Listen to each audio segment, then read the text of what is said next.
Hi there, welcome to some of the latest news on the Noah Presgrove case. Today I want to be taking a look at another article which has been done back to back to the last one with the interview of Jack Newton, Caleb Newton, this time round from the point of view of Noah Presgrove's family, or at least some of his family members that have spoken out in terms of their own investigation and inching closer to the truth, which is obviously a positive sign and indication they're on the right pathway. But how much closer are they exactly? What has been found since? Well, we're going to analyse the article, see what it's all about. I don't know what the chances are of details popping up which also occurred in another interview elsewhere, which is to do with a private investigator working on the case, which the family have hired, I think. But we'll see with time. If there is time in this video, maybe I can add it on. If not, I'll just do a dedicated separate video giving my own thoughts there. And just as a heads up for those that may be confused, Partners in True Crime, that YouTube channel, just recently have interviewed the private investigator, or a private investigator, talking about a hat being dumped near to a casino, near to the house, which is a bit of a poor language and wording there from how I've heard of it, but some distance apart from in Terrell, okay? Is that how many miles apart? A mile, if not a bit more, but still, it's not exactly near to the house, is it? Let's just be realistic. But nevertheless, that certain party goers at a later point, fast forward on to almost like a year later, disposing of a hat. Bit skeptical about that. And whether I include that in today's video, if it does come up in discussion or it can be done another time, I'm going to get into it because I think we need to be strict with it, right? And see how things go. Welcome to those that may be here watching this live premiere though. Share your thoughts, opinions and reactions in the live chat box on the right hand side of the screen. And at any point, if you've got any comments, you want to elaborate on any points, leave your thoughts and comments down below under this video, and I can always respond back to them when there is time. You'll also find a pinned comment by me with some additional links if you do want to support this channel. And if you do want to catch up on previous coverage of this case, or even earlier videos as of today, which I uploaded, top right corner of the screen, if you hover over it, there is an I symbol. You click on that drop down box of video links, which you can catch up on if you haven't seen them yet, as well as the full playlist. Earlier, got a little bit busy, had to do some coverage to do some serious slanderous claims that absolute one of the worst things that I've probably seen in a while. So be sure to catch up on that. You do not want to miss that out.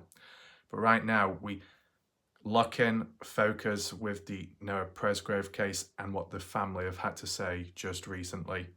Some people may have already heard about it, but I want to give you my take, my thoughts on the matter. Do I see things other people don't? Do I pick up on key findings which others didn't? Time will tell. And, you know, in recent time, although it's gone on for so long, this case, there is still activity. There is still a lot of hunger. And maybe I'll do it as a separate post to prove it, but in different ways, whether that be Facebook or Reddit or just my channel specifically, the stats, the comments, there is so much hunger within people, which is a good thing. Because I remember in the past when I were covering other cases, or some people pleaded that I would cover a case or return back, so I did. And then those, not regulars, but others, didn't show up. And I was thinking, well, I thought you were hungry. I thought you wanted it. I gave you it. There we go. And it just wasn't there. But this time round, you've got a bit of an intensity within this case. And providing it's in the appropriate way, that's all fine. So, yeah, we've got some catching up to do. I don't know if there's anyone else out there that needs to catch up on stuff. There are emails, there are suggestions and video ideas which I need to look into, but I need to catch up on this first. This is some of the latest news, right? Got to try and keep up to date. So let's begin reading this article. Here we are. The title reads, "What Noah Presgrove's family has learned from their own investigation of his death." In quotes, "We're inching closer." And once again, this is yet another exclusive. In quotes, "Somebody knows something," Big Brother Dalen Presgrove says. Now, we've heard of Dalen Presgrove's name previously. Dalen Presgrove, the one who handed over, lended for some time, the bag of golf clubs to Noah, in which Noah used them at the party. That's just a little reference there. I mean, It's true what Dalen says. Somebody knows something because, Noah just doesn't end up like that on the side of a highway. Someone would have had to have done something to him for those injuries to be sustained to the body. So yeah, this was published on July 23rd, 2024. And we'll just begin reading. Standing 6'1", Noah Presgrove was a natural athlete on the football, wrestling, cross-country and track teams at Comanche High School in Oklahoma, where he seemed to know everyone. And I think there was a reference what we saw in recent time stating that Noah was a really popular person as well. I think that's one of the sub-factors which people have been putting across as an idea, just a suggestion that if Noah is the popular one and people orbit around him, regardless of gender, could someone like Jack Newton on the side be jealous of that? Is the proof to suggest that? I don't think so at this moment in time. It says here in quotes, "It didn't matter who you were, you got along with Noah," says older brother Dalen Presgrove, 24 years of age, a teacher at the school. Wow, at 24. It says, after graduating in 2023, Noah planned to enlist in the military with a cousin. In quotes, he was a good, respectful kid, his grandmother Deborah Nana Smith tells people in this week's cover story. Good individual. That can be backed up again, like with the friend and partygoer Caden Pressey, who said similar things as well. Justin Roy, when describing Noah, similar as well in terms of athletic, strong, survivor, keywords like that. There's a consistency there, which is positive. Says, Deborah Smith helped raise Noah whilst his mother, Casey Elliott, struggled with substance abuse throughout his youth. In quotes, so many people cared about him, Smith says. Now, you can argue, not what I would say, but people in the community, some could say, well, if so many people cared about him, then why did no one pick him up to take him back home then if he was so desperate to get away from the party? Well, you have to acknowledge from Noah's point of view, did Noah Presgrove actually attempt to call any family members or friends from elsewhere, distant people? I don't think he did. It's not been mentioned. So we've got to add that in just for context. It says, that became clear in the days after Noah's mysterious death on September 4th, 2023, when his lifeless body was found along Highway 81 with grave wounds, but no answers about how he sustained them. Okay, at least it's acknowledging September 4th, and no other previous dates have been given like David Paulides did. It says a year later, so is it now officially a year later? I haven't quite kept track, I knew it like 9-10 months, so wow. A year later, whilst state police continue to investigate having ruled out murder. Ooh, really? Noah's loved ones say they've been digging for the truth on their own. So you're just ruling out murder just like that, but you're also ruling out a hit and run? What else do you have then? UFOs? Oh, God. And that's being sarcastic in case anyone takes it too serious. It started in part when relatives from his expansive family tree came together to grieve last year.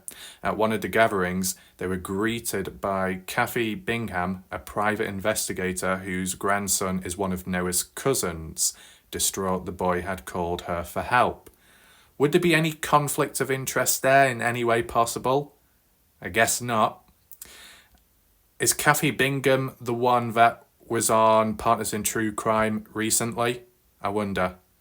If so, maybe it will mention the key details, what we've heard recently or what some people have heard. In quotes, I told him, hang on, we're going to find out what happened, says Bingham. Or Bingham, sorry. I'm thinking of a person's name in the past who I knew, whose last name was called Bingham. Bingham, however you say it. Some people have different pronunciations, right? She has since spent months zeroing in on party goers who saw Noah just before he died, collecting their statements to construct a timeline of his last hours until hopefully the moment of his death is revealed. Well, good luck to Bingham, constructing all the timelines, considering all the stories keep switching and changing and having to edit the timeline and add new times in and overlapping ones. It's a bit of a mess, isn't it? But if someone like Bingham can do it, that's hopeful. We've got Dalen Presgrove there, who Just in that photo, he looks a lot more grown up than a previous one I looked at, where he was in an interview or something. But then again, he was probably wearing different clothing, which kind of concealed his face a bit more, possibly. Anyway, what's this? August People.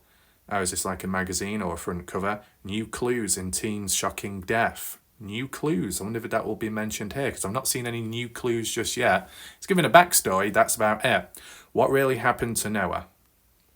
Okay. 19-year-old was found dead and naked on the side of a road after a party in Oklahoma, and now his loved ones are on a mission to uncover the truth. Somebody knows something. Exclusive. Family speaks out. And there's the family on the right. But Victor, the father, Victor Presgrove, is nowhere to be seen there. Is there any reason? But it's interesting how they state that Noah was found dead and naked on the side of a road. But he was found dead but clothed on the side of the road earlier on. Why don't these articles mention it? You know, Caden Pressey has put himself out there in the public spotlight. He's done his interviews. He's communicated with police in the past. He said what he's got to say. And why aren't like other articles out there like acknowledging it? You know, how it should be worded as was 19-year-old Noah Presgrove was found dead on the side of the road on a highway. Once clothed, now unclothed. You know, something like that. It would have been better, that. Because you're only giving one side of the story here. It says, in April, Dalen joined in too, conducting his own interviews, compiling notes and cross-referencing witness accounts. In quotes, somebody knows something, he says, speaking with people for this week's cover story. The family hopes that Noah's story will inspire someone who knows the truth to come forwards. How much will it take to inspire someone? Do they need to be inspired and given that confidence boost because they're too scared to speak out, that they fear for their lives? Or are they just too comfortable with the position that they're in because they're being paid off by others in the background? Take in mind, we've seen that reward money, nearly $10,000, and a GoFundMe in which money from that goes back into the reward money to help the family with the total reward money in hopes that that will get people to talk. Money talks, right?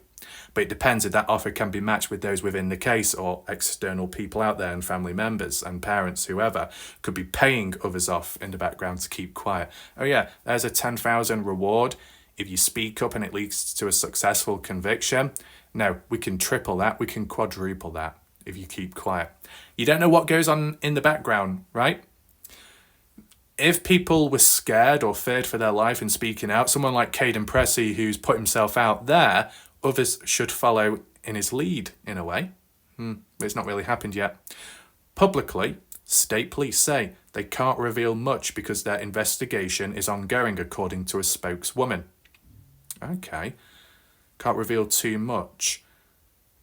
Ongoing. So it means that there is stuff collected or there is stuff going on in the background. That's somewhat positive. I just want to return back to the bit of where Dalen says somebody knows something and the hopes that the story will inspire someone to come out with the truth. Does that have any correlation with Jack Newton and Caleb Newton suddenly reaching out all of a sudden? I mean, does anyone else find it a bit of a coincidence or just simply interesting how thepeople.com does an exclusive interview with Noah Presgrove's family, followed with, or before that, with the likes of Jack Newton, Caleb Newton? Why is it suddenly done now all of a sudden? Why back to back? Was one influenced or inspired by the other? Or did one decide to do it after the other to defend themselves or to change the record? Right? I can't remember the date of the Jack Newton. To be honest, at least when I looked at the time, the Jack Newton, Caleb Newton one came out first. And then later on in the day, I think it said 5 hours ago, then you had the Noah Presgrove family one. So maybe it was done on the same day, or maybe they were just published close or on the same day. But in that order, could one have been influenced by the other and decided to do like a response? Maybe. I'm just basing it off patterns of behaviour, because whilst it's important to solve a case, it's also important to monitor human behaviour. Because if something is found, evidence is talked about, discussions, people reaching out for the first time, public interviews, and then that's met with resistance, backlash, or counterpoints by people coming out from the woodwork, maybe it's touched a nerve, maybe it's getting close to the truth. If you get a burst or wave of resistance, it's so sudden and intense but short term, and that's probably because it's been triggered by possible truth in a certain area, direction with someone or possible event. Always got to be on the lookout for that, right? It goes on to say, still, records reviewed by people confirm some details. Noah's body was reported shortly before 6 a.m. local time on September 4th. In quotes, it looked awful odd, one of the drivers told 911. The driver, the truck driver, it's called a semi-truck, who said it looked awful odd, was known as Tyler. Not Tyler Hardy, but a person called Tyler. Last name not given. So there we go there. To say that Noah's body was reported shortly before 6 a.m, that's true. First call reporting in to police roughly around 5:43 a.m. And then the next call, the next successful call, was 5:53 by Tyler Hardy. So yeah, that's okay there. It says, and at some point the night before, Noah also had an ATV rollover incident involving some other men, after which he got into an argument at the party and left, according to his autopsy. Interesting. Got into an argument with who, though? At least when we saw the people.com, where they conducted their interview with Jack Newton, Jack Newton was wording it in a different way to how we've may have heard it worded before. More specifically, the lack of acknowledging the argument between him and Noah, whether that be Saturday or Monday. But here it's talking about Noah getting into an argument. But who? It's a bit, what do you call it, vague in a way. Is the full-on proof that the, why did they call it an ATV? I thought it was called a side-by-side. Oh man. Because when I think of ATV, I think more of a quad bike, but never mind the American language and wording, right? We'll call it side by side. That's all I've ever heard it worded as within this case, right? So the same that the side by side when it rolled over, correct wording there, happened Sunday night. Is that 100% true? Can people 100% confirm that with absolute confidence? I mean, I'm a bit uncertain. I was thinking Sunday night going into early hours of Monday morning, because I'm just thinking of the timing of it all happening, with timing it with a shower, then wanting to sleep in one of the girls' rooms, arguments breaking out from that, resistance, frustration, throwing toys out the pram and supposedly walking off, and then a possible confrontation of an argument. How it's worded here implies that Sunday night after the ATV rollover, then got into an argument with whoever, and then left, but no mention of the shower. So what the hell is going on? There's a photo there. So on the left is the aunt Robin Smith, the cousin Ashley Chadwick, and brother Dalen Presgrove. Okay. There's Noah. In quotes, there's so many possibilities and nothing about the injury pattern will help narrow it down further, says Dr. Priya Banerjee, a board-certified forensic pathologist who has reviewed Noah's autopsy, which states his cause of death as blunt force injuries, but is unconnected to the probe. Banerjee, what a name. Banerjee comes back to this detail. Something seems to have hit Noah on the left side of his head, hard. Bingham, the PI looking into Noah's case, plans to provide law enforcement with her own collected testimony soon, focusing on two people in particular who she believes knows what happened to Noah, and on the shorts found at the scene, which Noah's best friend Jack Newton says he was wearing when he left the party. just hours before his body was found. Bingham declined to share more details, but says we're inching closer. We won't stop, Dalen adds, until justice. Right. So really, this article was a little bit pointless in a way, teasing. I'm left unsatisfied, if I be honest with you. Maybe we'll need to go onto the Reddit page and look elsewhere for summaries of more interest, and just hang with me for a second. But for Bingham, the PI, or at least one of the PIs, to say that they're focusing on two people within the case in which she thinks that those two people know what happened to Noah and the shorts found at the scene. Could one of which be Jack Newton? Who could the other person be? Interesting. But Bingham says we're inching closer.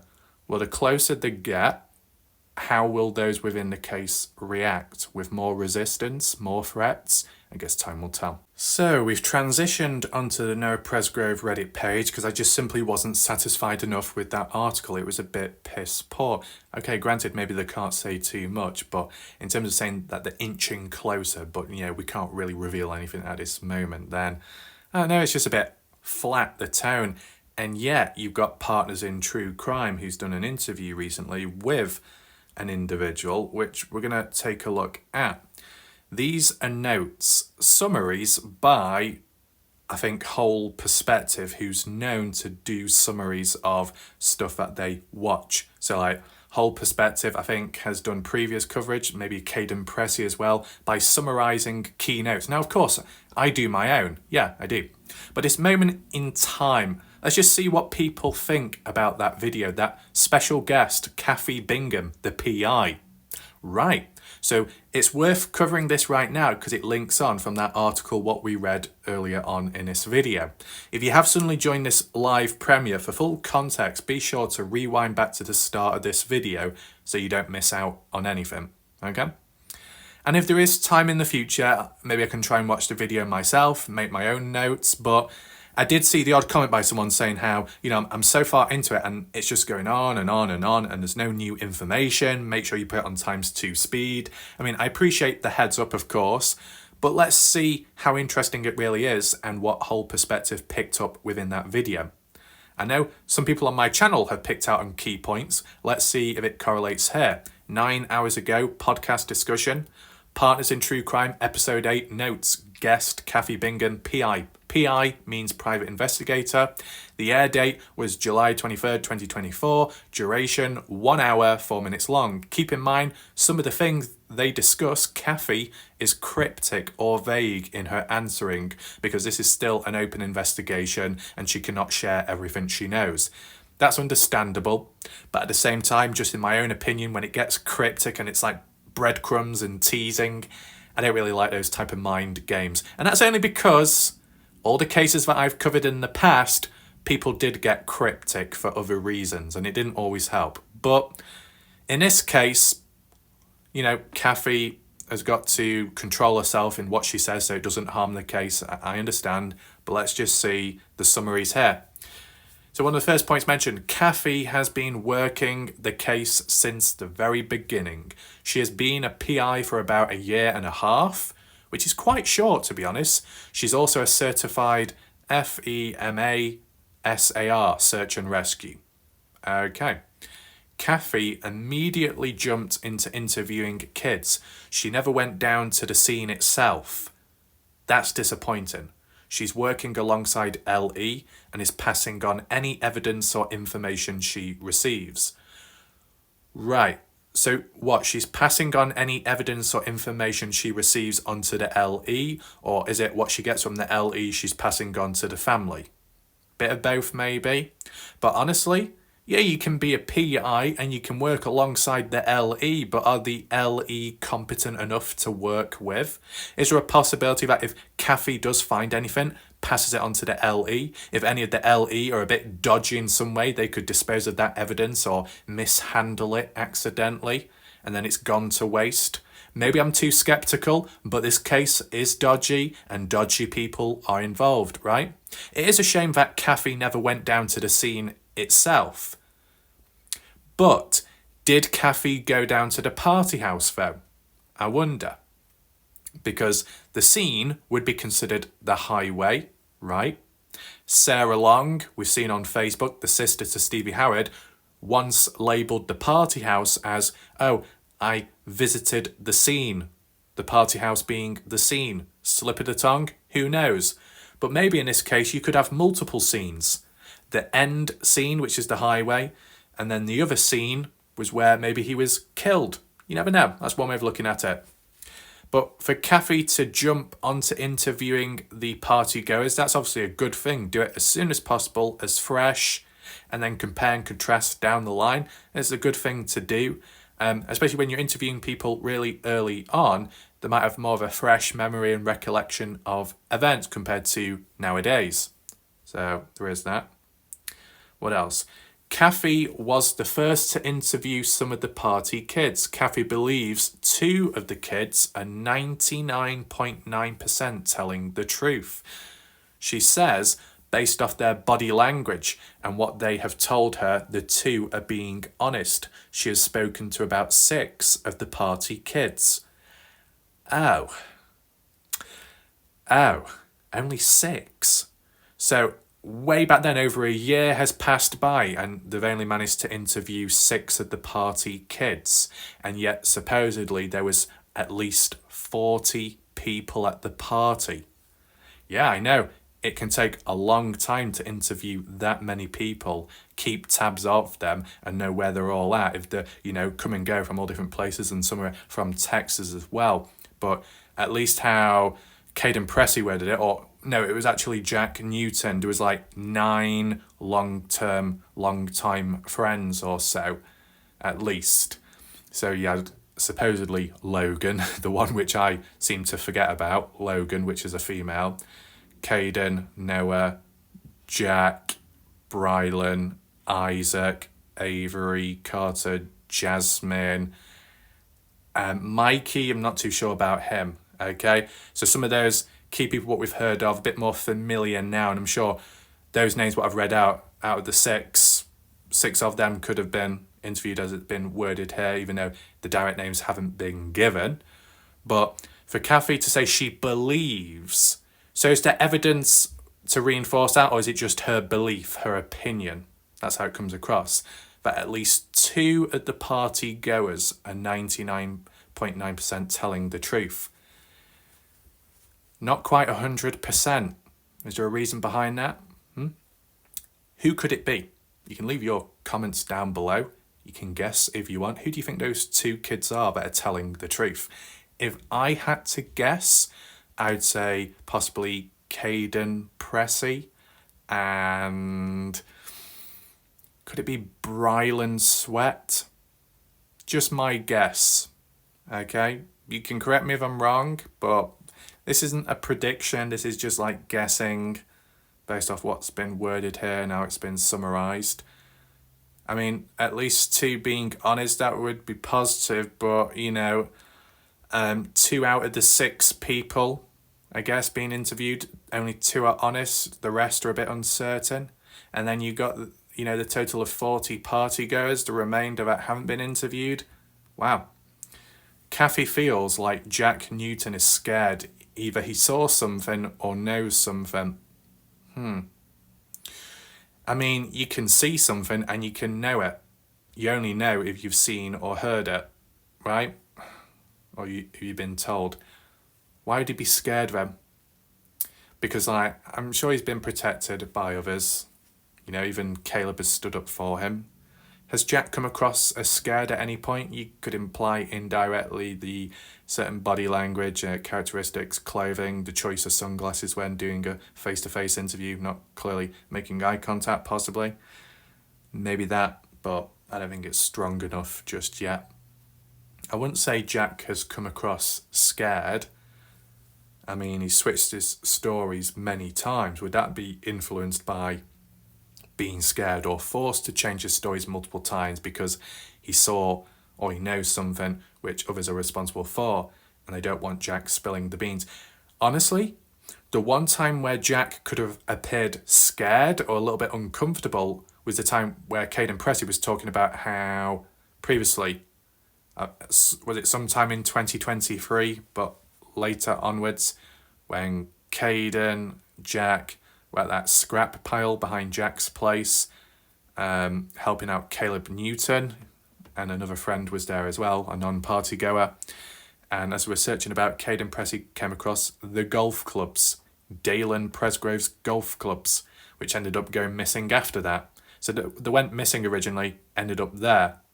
Caden, unaware at the time, made aware later because of talking with Dalen, tried going back, or someone tried going back, and they were no longer there. So they were moved on by who? I don't know, but it's very suspicious. The fact that they were moved, disposed of in the first place, since they were at the party house before that, and Noah was in possession of them at the time at least, getting rid of them, it's like disposing evidence. Then when somebody supposedly finds them, and then later disposing of it for definite, or just moving them on, yeah, it's like, oh, you didn't want or intend on anyone finding them, but because they did, well, we better remove them. It's almost like desecration of a human body. You bury it one time, and then you dig it back up and bury it again further afar, just to make sure that no one does find it. And if anyone did find it the first time round, you'd move it again if you had the chance and opportunity, so that if anyone came back to search, well, there wouldn't be any proof of a body. I know there'd be DNA and stuff, but, you know, let's not be too awkward or too specific. You get the examples, what I'm trying to mention on the spot. So yeah, the golf club situation. Why did Jack appear a little bit uncomfortable there? It's because when Caden said, hey Jack, have you seen these? Jack said, quoted from Caden, from what he heard Jack say, said, put them back, put them away. Why the abruptness? It's only some golf clubs. It's innocent, right? Unless they were the ones and they were used. So Jack's reaction there, like that defensiveness instant, not like, oh, cool, they look nice. No, it was put them back. Very dismissive, very defensive. And sometimes people can be a little bit verbally aggressive or a bit defensive because they're being backed into a corner and their position is compromised, or someone is getting too close to the truth. So you got to try and divert attention or move the person away in case they get too close. So that's an example I would give, okay? Says, the two people she feels are being honest are getting threats. Okay then, well that's Caden Pressey then. Caden Pressey.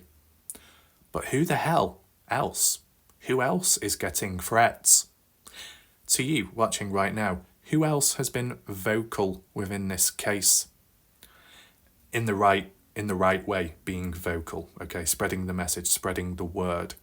Because she's talking about two kids, so two party goers, Caden Pressey and who else? Because I've not really seen anyone else get threatened. I mean, people who weren't attending the party but are a part of the community online on Facebook as like the general public, they've been getting threats on and off, and others. I've been getting like threats in a way, haven't I? But I'm not a party goer, am I? So this is very interesting. Kathy studied statement deception and refers to guidelines in books that she has when interviewing the kids or reviewing her interviews. Based off the information she has collected, she says, 1, some of the kids don't think he was hit by a car. 2, there was an argument between Noah and other individuals, then Noah walked off. And as I've mainly heard it, Noah and Jack argument and then Noah walking off happened Saturday, happened again on Monday supposedly. Justin Roy backed it up as well from his family that were down there and mentioned it about it. And it wasn't just a argument, it was it was aggressive, maybe not so violent, but very aggressive, okay? But with the form of physical contact made, pushing and shoving. I'm just relaying what's been said by others, okay? Do people remember that? It says, 1, different people have told her they gave him a shower. Timeline-wise, she says there's a photo at 3:41 saying Noah is missing. That's by Jasmine Millan, as we know. And at 4 a.m, someone said Noah was dead. That was Jack Newton that was responding back to a Facebook Messenger response to Justin Roy, who we've heard of, okay? So the names aren't mentioned, but I guess that's probably because this individual, Bingham, is being cryptic, I'm guessing, but it's pretty obvious. You know, if you've covered this case, you've looked into the research, and like how I've done to an extent, When we see these timestamps and who posted this at that time and who said that at that time, we know who's who. So the photo selfie at 3:41 saying Noah is missing, that's Jasmine Millan. And that's after Noah. Noah's already gone by then, 3:30 supposedly, and then 11 minutes later, she announced it. Right. And then 4 in the morning, Jack Newton saying Noah passed away at that time. But that was later on in the case when the likes of the Facebook group came out and Justin Roy was a part of, and Justin was reaching out to Jack and asked a few questions, and Jack said, well, he passed away at that time, and it was never cleared up. So that's great. Not. Kathy asked for the call log and was denied. The call log to who? Whose call log? Sounds like a specific individual's call log, but access was denied. Is it because they're hiding something, I wonder? Kathy has not spoken to the 911 caller. To the caller, yet wasn't there 2 callers, Tyler and Tyler Hardy? I'm guessing Tyler Hardy gets more of the recognition or acknowledgement. He's talked about more than the other Tyler, which is unfortunate, but maybe Kathy is referring to Tyler Hardy here, not speaking to him. And if not that, the other Tyler. Kathy doesn't think Noah was killed intentionally. Oh no. She believes it was a jealousy thing. She thinks there was an argument between Noah and 1 or 2 other people and they were arguing over someone. So hold on a minute. This implies that it was maybe more so accidental, heat of the moment, got more than what they bargained for in some way. I mean, the theme of jealousy, I've touched upon it in the past, maybe on the same wavelength with Kathy here, but Kathy says she doesn't think Noah was killed intentionally, so more accidentally. If it wasn't done with intent, how come the injuries are so brutal? If all those injuries were caused in a moment, like within a minute, what I'm getting across is, if for some reason you accidentally shot someone in the head and there was only 1 shot, you could possibly say it's accidental. Would you say manslaughter? Is that the correct term? Or is that like the Alex Baldwin case? I don't know, to be honest. But, there are unfortunate times where you could accidentally shoot someone and it's not done with intent, but it does kill them. But when it comes to overkill, how can that be accidental? If it's all in one instance, 1 go, 1 shot, 1 attempt, not planned, wasn't meant, maybe accidental. Can I think of an example? Yeah. Let's say you're operating a crane or a forklift truck, which is carrying heavy material or a big block of concrete. You make the accidental judgment call of releasing the load, if that's even an option on that type of equipment, right?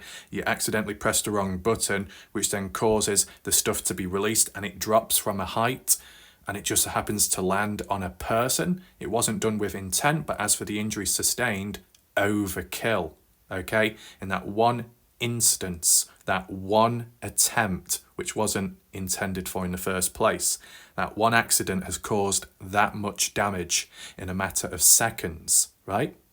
But if we're talking about a beating, right? You punch someone in the face and then you punch them again and then again and then again. It takes longer to kill the person, right? And at what point does it transition from it being an accident into it being intentional? Probably by the 2nd or 3rd punch or kick, right? You get what I'm saying? The only other accidental thing I could think of is if you were playing a slapping game with someone and one person slapped the other one a bit too hard, which caused them to fall over and then hit their head on a rock. That bit wasn't intended, more than what they bargained for. Accidental, but could still lead to death, right? When you look at the injuries Noah sustained, very brutal. Would all of those injuries be caused in a matter of seconds or, in a matter of a minute at least? Or would it have taken longer to cause those injuries to Noah's body. The longer it takes to kill someone, the less of an accident it is. The longer it takes to inflict such horrific injuries onto a person's body, the less accidental it is. You shoot someone accidentally, I don't mean like you actually shoot them, but the gun goes off and it's in the direction of someone and it wasn't planned. One shot, one kill. As long as that gun isn't fired anymore, yeah, it could be treated as an accident. Of course, you still get in trouble. You can get charged with stuff. Yeah, here's what it is. Unfortunate. Poor gun safety, I guess. But very bad events, unfortunate events can happen, right? Wrong place, wrong time. But with Noah Presgrove, with that broken neck, broken vertebrae, fractures to the skull, internal, external bleeding on the head, the skull, the brain, blood coming out of the ears, broken ribs in different areas of the body as well. Yes, it's upper body, but it's a bit spread out, okay? The head, round the back more so, a bit lower down, the chest area, the vertebrae, some scrapes along the way as well on the left side, I think, and the bottom area too. Would all that have been caused by a simple accident? They don't exactly explain here, and I just want to double check when I'm reading it to make sure I'm on the right track. Kathy doesn't think Noah was killed intentionally, so it was unintentional. I'm correcting, yeah, it should be. I'm just double checking because I find it hard to believe this.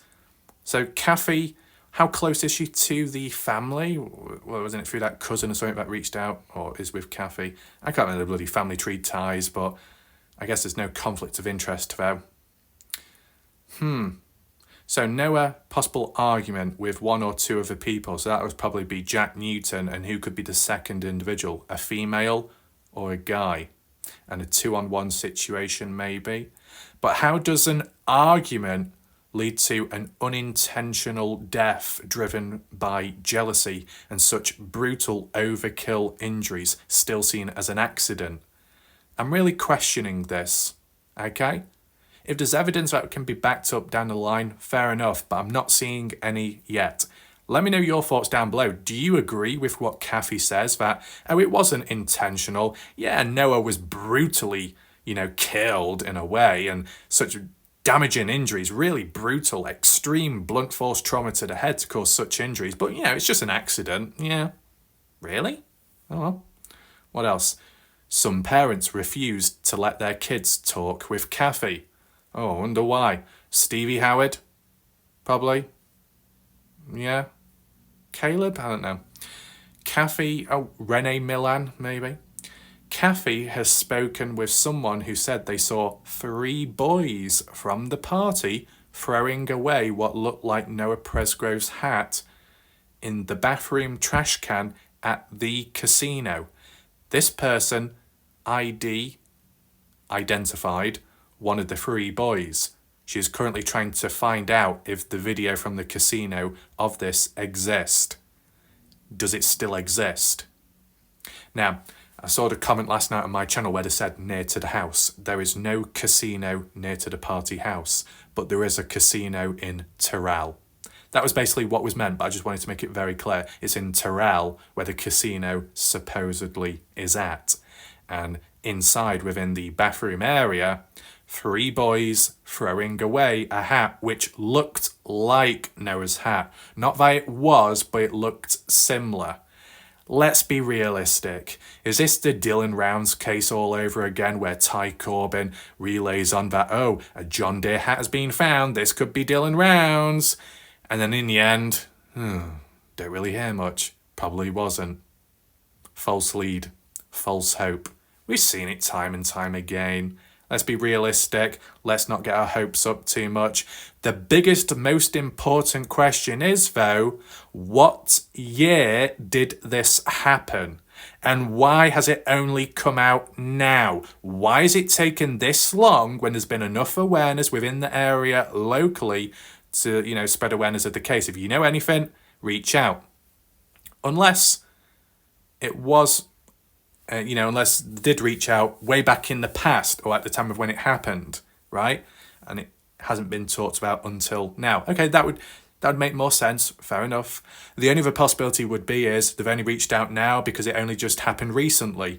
But the more recent this occurs, the less likely it could link with Noah Presgrove, because why would you be holding on to a hat this late on after a year of the case, the death of Noah? It would make more sense around the time of Noah's death, being at a casino. But what is the time? What is the date? What is the year? That's the biggest factor to take in mind with the relevancy of it all, okay? Just because it looks like Noah's hat doesn't mean it is Noah's hat.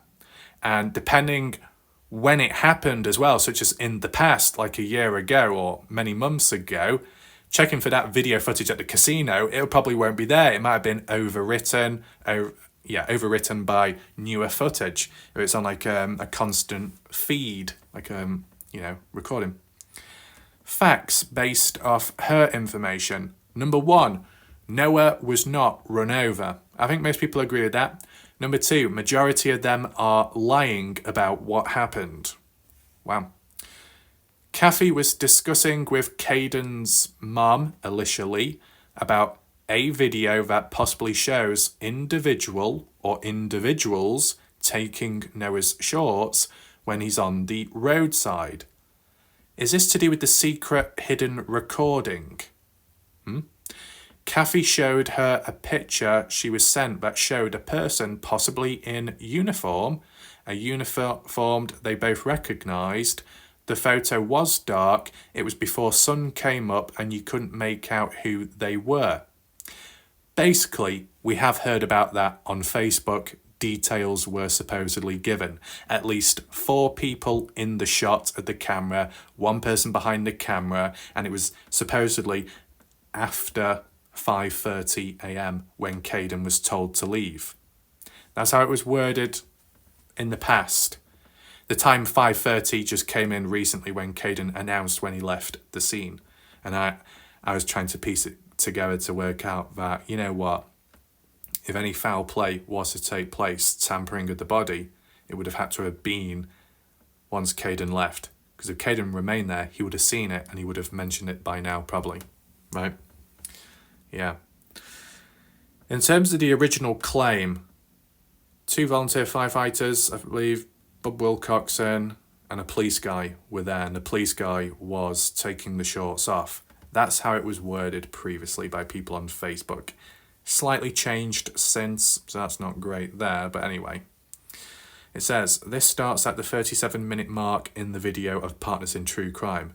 The Oklahoma Highway Patrol and the OSBI are aware of this, and for she had the video, she does not.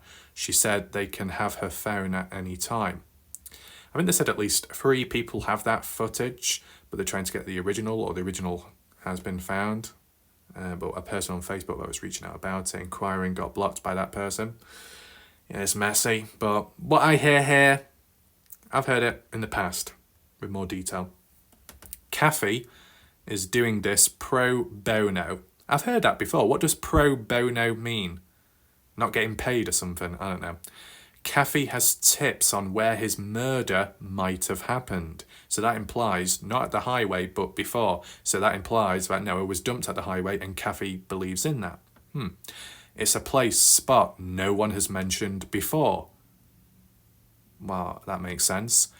Where they could still possibly get search warrants for. I mean, if we're talking about the party house and land, well, a lot of people have already talked about it. To say here that where it may have happened, it's a place and spot where no one has mentioned before, would imply maybe it's not on the property site. So where then? Elsewhere on the highway? In the woodland area? I mean, I have done my map analysis. You never know. I might have pointed out a spot, which is what Kathy is indirectly referring to here. You never know. Reading Noah's autopsy and seeing him at his funeral, Kathy believes Noah was beaten. She thinks that golf clubs were involved because of a specific injury on his head. Yeah, the fish type shape, and that would match a certain, is it a 9-iron, an iron golf club? I've done my own analysis of that with an actual pair of golf clubs, if you look back to my previous video, to do with the scalp being torn off.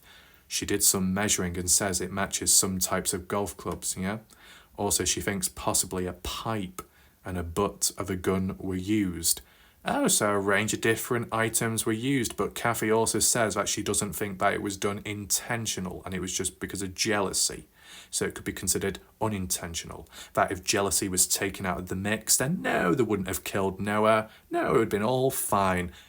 Up to when, though? Because it seems like it was inevitable. For as long as you spend in that area and around those type of people, alcohol or not, what about the next party, the time after that, when it could happen? So even if it didn't happen to Noah, at that time, September 4th, it could happen a year later or a year after. Unless he moved away, joined the military, did all that, he probably would have been safer there than at that party. That speaks volume. So, interesting. Says, there was a party the following weekend after Noah's death at the party house. Correct. Justin Roy backed that up as well originally. Jack's polygraph was inconclusive. Even though Jack said he passed. Well, Jack has lied before, so it wouldn't be a surprise. But it was Robin, I think, Robin Smith, the aunt, or is it the aunt? Well, one of the family members said about how, well, you know, he passed. Oh, is that what Jack told you? Well, Jack's probably telling a few lies here and there. What about the comments, then? Fabulous.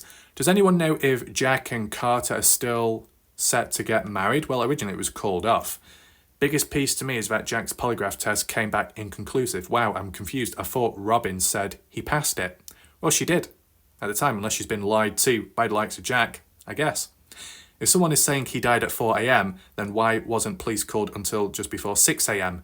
Because it was Jack Newton that said 4 a.m, right? It was also Jack Newton at 5:15 who supposedly went back to the party house to tell people what's happened, but still didn't decide to call the police. So Jack supposedly knew really early on, but he never made an attempt to call the police. Yeah, that's definitely a best friend and what they would do. Oh yeah, I found my best friend and a dead body. I'm not actually going to call the police. I'm just not. No, I'll wait hours later for some stranger to decide to call. And yeah, that's really clever. Not very dodgy. Why? Oh yeah, and as well, if this person says, how do we know Jack said 4 a.m? Because it's documented. Justin Roy documented it. Jack told Justin that time exactly. Okay? Why is she being given the runaround about the call logs from Jefferson County and OHP? Ah, right, that's what it's in reference to. I highly doubt those casino videos are still there, but it's worth a try.